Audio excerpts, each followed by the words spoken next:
혹시 정말 듣기 싫은 소리가 있으십니까? 저는 지금은 아닌데요.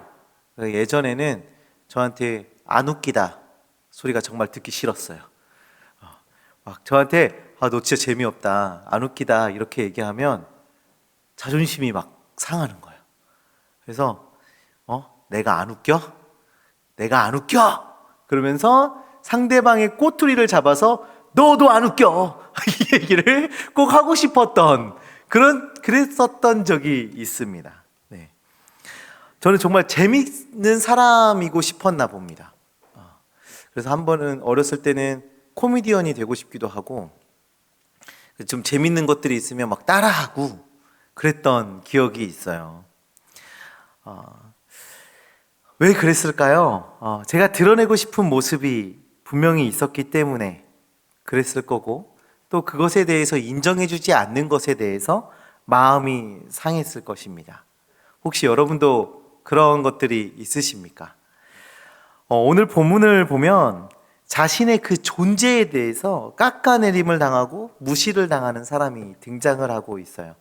그러니까 제가 너 재미없다, 웃기지 않다, 이 정도 수준이 아니라 그냥 그 존재 자체를 무시당하고 깎아내림을 당하는 인물이 등장하고 있죠. 가장 간절한 순간에 자신의 존재에 대해서 무시를 당하고 있는 것이에요. 그것은 바로 수로보니게 여인인데요. 우리 주님은 의도적으로 이 여인의 낮아짐을 요구하고 계십니다. 그리고 그것은 믿음의 본질을 가늠할 수 있는 매우 중요한 메시지를 우리에게 전달하고 있는데요. 우리는 믿음을 어떻게 생각하고 있습니까? 우리가 보여야 하는 믿음은 무엇입니까? 오늘 예수님은 말씀을 통해서 믿음에 대해서 우리에게 말씀해 주고 계시거든요.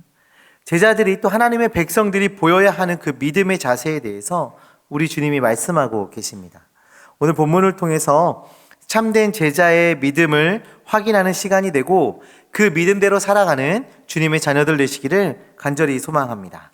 24절의 말씀을 보시면 예수님께서 두로 지방으로 가신 것을 볼 수가 있습니다.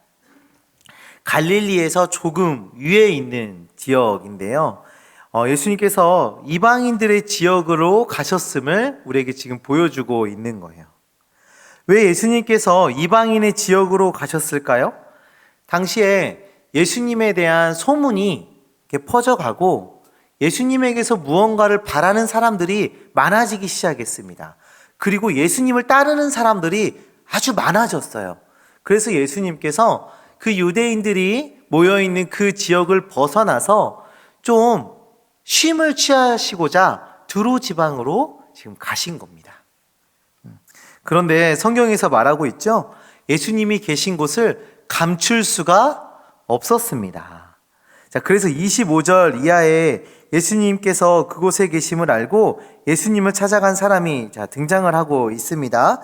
우리 25절, 26절의 말씀을 함께 보도록 하겠습니다. 이에 더러운 귀신 들린 어린 딸을 둔 한 여자가 예수의 소문을 듣고 곧 와서 그 발 아래에 엎드리니 그 여자는 헬라인이요 수로보니게 족속이라 자기 딸에게서 귀신 쫓아내 주시기를 간구하거늘. 한 여인이 예수님의 소문을 듣고 예수님 발 앞에 나와 엎드립니다. 이 여인은 지금 매우 어려운 발걸음을 하고 있는 것인데요. 지금 아까 잠시 전에 제가 말씀드렸던 것처럼 우리 예수님이 왜 두로 지방에 가셨나요? 쉬러 가신 거예요. 쉼을 취하러 가신 거예요. 물론 이제 사람들이 많았고 예수님이 그곳에 계신 걸 알아서 많은 무리들이 따라갔기 때문에 그렇게 한적한 상황은 아니었겠지만 예수님은 지금 그 목적 자체가 쉬시기 위해서 간 거예요. 근데 따로 부르지도 않은 그 사람이 지금 예수님의 쉼을 방해하면서 그러면서 예수님 앞으로 나간 겁니다. 저희 성도님들도 토요일 저녁, 주일 저녁 이때 저한테 전화하면 첫 마디가 목사님 쉬시는데 죄송합니다 이러면서 통화를 하세요. 이게 기본적인 멘트예요. 목사님 쉬시는데 죄송합니다 이러면서 통화를 하시거든요. 그러니까 이게 누군가가 쉬는 시간을 방해하는 거는 굉장히 좀 어떻게 보면 어려운 상황인 거죠. 그런데 이 여인이 그걸 무릅쓰고 주님 앞으로 나갑니다. 그리고 엎드렸어요. 그리고 또 이 여인은 이방인이죠. 자, 보시면 26절에 보시면 헬라인이고 수로보니게 족속 여인이다라고 말하고 있습니다. 기본적으로 유대인들은 이방인에 대해서 굉장히 부정하게 여겼기 때문에 이방인인 이 여인이 예수님 앞으로 나아가는 것은 굉장히 어려운 발걸음인 것이죠. 그런데 이 여인이 이런 무례하기도 하고 어렵기도 한 이 발걸음을 한 이유는 무엇이었습니까? 자신의 딸에게 굉장히 어려운 문제가 있었기 때문이에요. 자신의 딸에게 더러운 귀신이 들려 귀신을 쫓아내달라고 간구하기 위해서 지금 나간 겁니다. 예전에는 사실 이게 잘 이해가 안 됐는데 그 자녀가 생겨보니까 이해가 좀 되는 것 같아요. 우리 자녀에게 문제가 있으면 무례한 거, 어려운 거, 이게 뭐가 중요하죠? 그냥 가는 거예요. 해결받을 수만 있다면 그냥 가는 거예요. 그게 부모의 마음이에요. 자녀를 사랑하기 때문에 지금 주님 앞으로 이 여인이 나간 겁니다. 이 수로보니게 여인의 이야기가 마태복음에서도 나오고 있거든요. 마태복음 15장 22절에 보시면 내 딸이 흉악한 귀신에 들렸나이다 라고 말하고 있는데요. 오늘 본문은 더러운 귀신이라고 좀 더 그 귀신에 대해서 자세히 설명하고 있는 게 보입니다. 이거는 사실 좀 굉장히 이례적인 건데요. 마가복음은 복음서 중에 가장 먼저 쓰여진 성경이고 또 이 마가복음은 굉장히 간단 명료하게 그 내용들을 적어내렸기 때문에 상세하게 뭔가를 추가적으로 설명하고 있는 그런 말씀들은 굉장히 소수예요. 근데 오늘 본문은 그 귀신에 대해서 더러운 귀신이라고 하면서 좀 더 자세하고 세세하게 적어 내려가는 것을 볼 수가 있어요. 자, 그렇다면 분명한 의도가 있다는 것을 우리가 알 수가 있는데요. 7장 1절부터 23절의 말씀을 보시면 그 7장 1절 위에 성경 7장 1절 위에 보시면 장로들의 전통이라고 소제목이 적혀져 있죠. 예수님과 이 바리새인들이 그 정결에 대한 논쟁을 하고 있는 내용이 오늘 우리가 읽은 본문 바로 앞에 내용입니다. 예수님의 제자들이 손을 씻지 않고 떡을 먹은 것에 대해서 그 바리새인들이 장로의 전통을 이야기하면서 그 부정함에 대해서 그 정결함에 대해서 논쟁을 하고 있는 그 내용이 있습니다. 이때 우리 주님께서 이런 말씀을 하시는데요. 우리 7장 20절부터 23절까지의 말씀을 한번 보도록 하겠습니다. 다 같이 한번 보겠습니다. 또 이르시되 사람에게서 나오는 그것이 사람을 더럽게 하느니라. 속에서 곧 사람의 마음에서 나오는 것은 악한 생각, 곧 음란과 도둑질과 살인과 간음과 탐욕과 악독과 속임과 음탕과 질투와 비방과 교만과 우매함이니 이 모든 악한 것이 다 속에서 나와서 사람을 더럽게 하느니라. 하나님께서 지금 무엇을 말씀하고 계세요? 사람을 부정하게 하는 것은 씻지 않은 손으로 떡을 먹었기 때문이 아니라 사람 속에서 나오는 그것들이 사람을 부정하게 만든다라고 말씀하고 계시는 거예요. 손을 씻고 음식을 먹어서 이 사람이 정결한 것이 아니다. 손을 씻지 않고 음식을 먹어서 이 사람이 부정하게 되는 것이 아니라 사람 속에서 나오는 이 악한 것들, 음란, 도둑질, 간음, 탐욕, 악독, 속임, 음탕, 질투, 비방, 교만, 우매함, 이런 것들이 사람을 부정하게 하는 것이다 라고 말씀하고 계십니다. 그리고 오늘 본문의 말씀, 우리가 읽은 이 수로보니게 여인의 이야기가 나오면서 이 앞에서 말하고 있는 그 부정함과 연결지어서 그 귀신의 더러운 귀신이 들렸다 라고 하며 이 정결 논쟁이 이어지고 있는 것이죠. 논쟁이 이어지는 게 아니라 그 주제가 이어지고 있는 거죠. 지금 귀신 들림과 사람의 마음에서 나오는 그 부정한 일들이 연결되어지고 있는 겁니다. 이것은 지금 우리에게 무엇을 말하고 있나요? 우리가 죄에 무너지고 우리 안에 부정한 마음들이 들고 우리가 어떠한 악한 행위를 행하는 것, 이 모든 것들은 그냥 어쩌다가 이루어지는 것이 아니라 우리의 영적 싸움임을 지금 성경이 말해주고 있는 거예요. 우리가 죄에 무너지는 것, 우리가 부정함에 매이는 것, 그것은 영적 싸움이고 사단의 유혹과 공격이 우리에게 있다라는 것을 인식하게 해주는 것입니다. 지금 이 수로보니게 여인은 예수님 앞에 이런 영적인 문제들을 가지고 지금 나온 것입니다. 우리를 성결케 하는 분이, 우리를 깨끗게 하는 분이, 우리를 자유케 하시는 분이 예수님을 믿는 그 믿음으로 지금 나오는 거예요. 너무 간절하게. 사랑하는 딸이 더러운 귀신의 들림에서 회복되어 성결한 삶을 살아가기를 간절히 구하는 그 마음으로 지금 나오고 있는 것이죠. 그런데 이 본문에서 예수님께서 굉장히 특이하게 반응하세요. 독특하게 반응을 하세요. 이 여인에게 갑자기 굉장히 차갑게 반응을 하고 계시는데요. 우리 27절의 말씀을 한번 다 같이 보도록 하겠습니다. 예수께서 이르시되 자녀로 먼저 배불리 먹게 할지니 자녀의 떡을 취하여 개들에게 던짐이 마땅치 아니하니라. 우리 주님께서 이렇게 차갑고 냉정하게 말씀하시는 장면이 그리 많지 않습니다. 이게 굉장히 독특한 부분이기 때문에 우리에게 이 말씀도 많이 다뤄지고 기억에 남는 말씀이기도 한데요. 심지어 여기에서 이 개들이라고 표현되어 있는 이 말을 원문으로 보면 개의 새끼를 말하는 거예요. 네, 이거 굉장히 조심히 개의 새끼를 말하는 거예요. 뜸을 많이 들여야 되는 그런 욕을 하신 거예요. 욕을. 일단 이방인들을 향해서 개, 돼지라고 인식하고 하는 유대인들의 그 생각, 그리고 그 중에서도 개, 강아지라고 표현하며 이방인들을 업신여기는 그런 표현으로 예수님께서 굉장히 노골적으로 이 여인을 깎아내리면서 그 존재에 대해서 무시하시면서 지금 이야기하고 계시는 거예요. 그런데 이 여인은요, 28절에 보면 예수님을 기본적으로 주라고 표현하고 있어요. 주.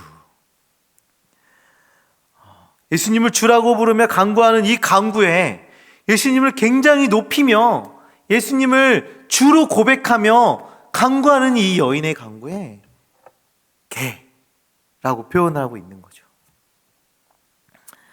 그런데 이 여인은 28절의 고백을 통해서 뭐라고 말하고 있습니까? 여자가 대답하여 이르되 주여 올소이다마는 올소이다. 주님 말씀이 맞습니다. 상 아래 개들도 아이들이 먹던 부스러기를 먹나이다. 요즘은 강아지들이 사람이 먹는 것보다 좋은 걸 먹기도 해요. 네. 예전에 저희 집에 대형견을 키웠던 적이 있습니다. 혹시 그레이트 댄이라는 개를 아십니까? 송아지만한 개예요. 세우면 키가 저보다 크고 그런 큰 개를 키운 적이 있었는데 그때 제가 겨우겨우 삼양라면을 먹을 때 이 친구는 닭고기를 먹었고요. 저는 영양제를 한 번도 먹지 않았을 때 이 친구는 정기적으로 영양제를 먹었던 친구입니다. 네. 저보다 더 좋은 것을 먹고 비싼 걸 먹었던 그 강아지가 강아지라고 하기엔 너무 송아지라고 하기 개고 그런 친구가 있었어요. 요즘 그렇기도 한데요. 이 당시의 문화 속에서는 이렇게 강아지들이 개들이 이렇게 가족으로 인정받고 지금처럼 그런 상황은 아니에요. 반려견이다 불려지는 그런 상황은 아니었어요. 당시 문화 속에서 빵을 이렇게 먹다 보면 손에 빵가루가 묻잖아요. 그러면 이 빵가루를 털어내기 위해서 빵 부스러기를 주어서 이렇게 비벼가지고 땅에 털어내는 그런 문화가 있었습니다. 근데 그렇게 털어내면 강아지들이 와서 그걸 이렇게 주워 먹는 거예요. 바닥에 버려진 그 가루를 주워 먹는 건데요. 그런 이미지를 가지고 이 여인이 지금 말하고 있는 거죠. 주님, 개들이 주인의 빵을 먹지는 못하지만 주인의 그 빵 덩어리를 먹지는 못하지만 그렇게 손 씻는다고 이렇게 털어내는 그 부스러기는 주워 먹지 않습니까? 라고 말하면서 자신의 존재를 개의 위치로 낮추고 있는 거예요. 스스로를 수치의 자리로 낮추고 있습니다. 여러 그 신학자들이 그 연구를 보면 이 여인은 귀족일 확률이 굉장히 높다고 합니다. 부유했고 어느 정도 지위도 있는 그런 여인이었다고 많은 사람들이 이야기를 하고 있는데요. 이방 나라의 귀족 그리고 부유한 사람, 그런데 그 사람이 개 취급을 당했어요. 굉장히 마음이 상하는, 자존심이 상하겠죠. 그런데 이 여인은 자존심을 버립니다. 그리고 자신이 은혜 받을 자격이 없는 자의 모습임을 인정하고 주님께 간구하고 있는 것이죠. 이 여인의 모습을 통해서 우리는 믿음의 중요한 요소를 보게 됩니다. 믿음의 중요한 요소는 내가 없는 것이에요. 믿음의 중요한 요소는 은혜가 드러나게 하는 것입니다. 그것이 믿음인 것이죠. 이 여인은 지금 스스로 수치의 자리로 내려왔어요. 귀족이고 부자일 수 있었는데, 그런 사람일 수도 있는데, 그런데 자신의 지위, 부유와 이게 지금 뭐가 중요합니까? 하나님의 은혜를 경험하지 못하면 그게 무엇이 중요합니까? 내가 드러나지 않고, 나의 잘남이 드러나지 않고, 나의 자존심이 드러나지 않아도 그 안에 하나님이 드러난다면, 하나님의 은혜가 드러난다면 얼마든지 나의 모습 내어버릴 수 있음을 지금 보여주고 있는 것이죠. 지금 우리 신앙인들에게 이 수로보니게 여인이 보여준 이 모습이 너무나도 필요하지 않습니까? 믿음은 자신을 드러내는 것이 아닙니다. 믿음은 하나님을 드러내는 것이고 하나님의 은혜를 드러내야 합니다. 그런데 자존심을 내세우면서 신앙생활을 하고 나를 드러내기 위해서 봉사하고 섬기는 일들이 얼마나 많이 일어나고 있나요?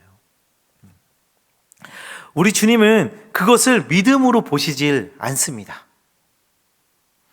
우리가 봤을 때는 와, 진짜 대단하다. 저 사람 진짜 대단하다. 어떻게 저렇게 할 수 있지? 라고 우리의 눈으로는 볼 수 있어요. 그런데 우리 주님은 그 섬김, 그 헌신, 그것을 인정하지 않으신다라는 거죠. 나를 드러내기 위한 거, 내가 높임받기 위한 그런 것들이 주님에게는 중요하지 않다라는 것입니다. 하나님을 드러내기 위해서, 그 은혜에 감격하여 하나님의 영광을 위해서 그 믿음의 행위가 드러나는 것이 아니면 하나님께서 인정하지 않으신다라는 것이죠. 예수님께서 제자들을 향해서 이런 말씀을 하셨는데요. 마가복음 8장 34절에 무리와 제자들을 불러 이르시되 누구든지 나를 따라오려거든 자기를 부인하고 자기 십자가를 지고 나를 따를 것이니라. 주님을 따르는 삶은 자기를 부인하는 것임을 우리 주님이 다시 한번 말씀해 주고 계십니다. 우리가 주님을 따르는 제자가 된다라는 것, 우리가 믿음을 보이며 살아간다라는 것, 내 자신을 부인하며 하나님을 드러내며 십자가를 드러내며 살아가는 것입니다. 그것이 우리가 지켜나가야 하는 믿음의 원리인 것이죠.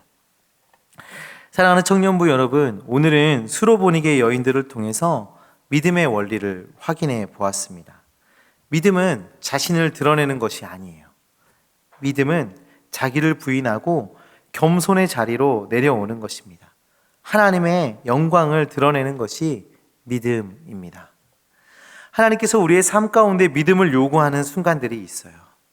하나님께서 때로는 우리를 수로보니게 여인처럼 대하시는 그런 순간들이 있습니다.